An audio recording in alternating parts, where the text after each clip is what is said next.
जमींदार तेजस्वी यादव 486 करोड़ रुपए का जमीन केवल राजधानी पटना में, केवल एक शहर में 43 बीघा जमीन।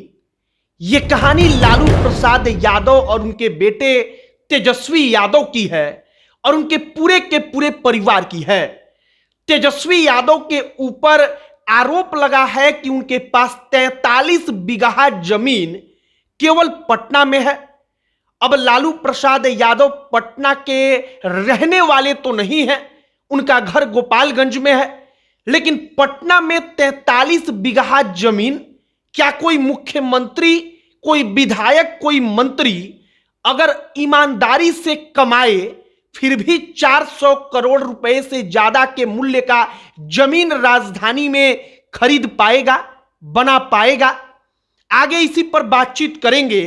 तेजस्वी यादव और उनके परिवार के पास पटना में कितनी जमीन है और तरुण यादव कौन है, इसके बारे में सब कुछ बताएंगे। लेकिन उससे पहले हमारा नमस्कार स्वीकार करिए। हमारा नाम मोहित कुमार सिंह है और अब एक एक चीज जरा गौर से सुनिए।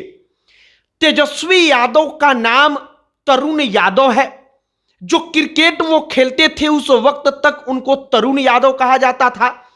अब पटना में कई जगहों पर ऐसी जमीनें हैं जिनमें पिता के नाम पर लालू यादव का नाम चढ़ा है, लेकिन वहां पर जिसकी जमीन है उस पर तरुण यादव का नाम लिखा गया है। अब इसको लेकर बार बार कहा जाता है कि वो जमीनें तेजस्वी यादव की हैं।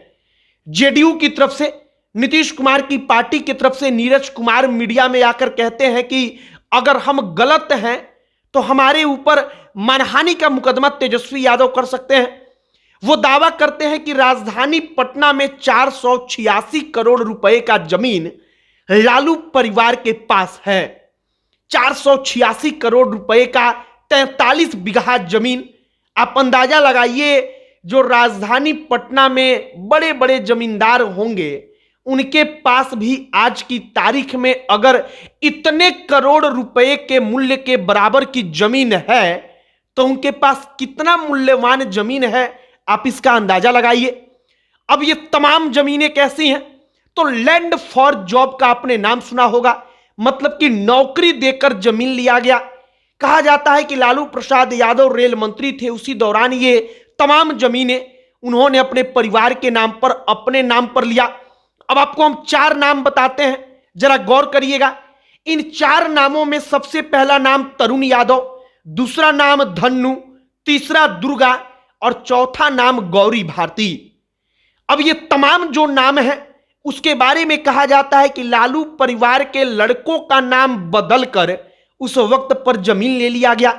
उनको लगा कि अगर ऐसा हम लोग करेंगे तो कभी पकड़ में नहीं आएगा, और तेजस्वी यादव के नाम की जगह पर तरुण लिखकर जमीन उसके नाम पर कर दिया गया।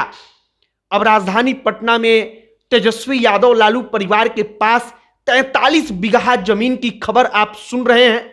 हो सकता है कि आप इसके बारे में पहले भी सुन चुके हो, लेकिन जब हम आपको बता रहे हैं तो यकीन मानिए कि अगर किसी पटना जैसे क्षेत्र में, जो बिहार में अगर जिलों के हिसाब से आप देखेंगे तो सबसे महंगी जमीन वहां पर है, अगर वहां पर किसी के पास 43 बीघा जमीन है तो उस जमीन की कीमत का अंदाजा आप लगा सकते हैं। वो जमीनें अलग अलग समय पर लालू प्रसाद यादव के परिवार के पास आईं, ऐसा दावा नीरज कुमार करते हैं।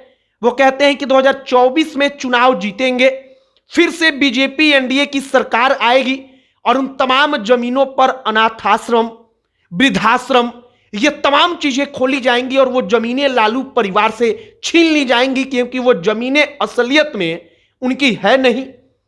अब आगे क्या होगा भविष्य तो हमें नहीं पता, हम भविष्य वक्ता नहीं है, लेकिन जरा आप मामला समझिए, क्योंकि ये मामला बड़ा पेचीदा है। लालू प्रसाद यादव ने नौकरी देने के बदले में जमीन लिया है। यह बात कई दफा जो जांच करने वाली कमेटी है, ईडी, सीबीआई, ये तमाम लोग कह चुके हैं। इस बात को लेकर तमाम प्रकार के सबूत सुशील कुमार मोदी ने अपनी पुस्तक में लिखा है। अपने पुस्तक में एक एक नाम का उन्होंने जिक्र किया है कि किससे उन्होंने कितना जमीन लिया है और उसके घर के बेटे को, भाई को किस पद पर रेलवे में नौकरी दिया है।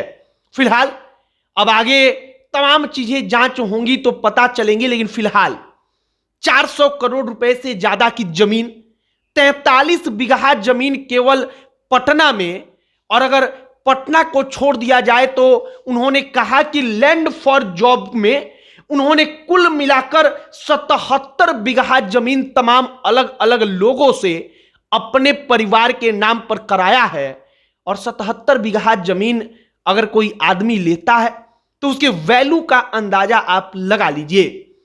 बाकी अब आगे इस पर क्या कुछ होगा आगे आने वाला भविष्य बताएगा, लेकिन फिलहाल जमींदार तेजस्वी यादव कहिए, तेजस्वी यादव के पास कितनी प्रॉपर्टी है, अघोषित प्रॉपर्टी जिसकी घोषणा उन्होंने नहीं की है, उन्होंने इसके बारे में लीगल तौर पर, कानूनी तौर पर माना नहीं है।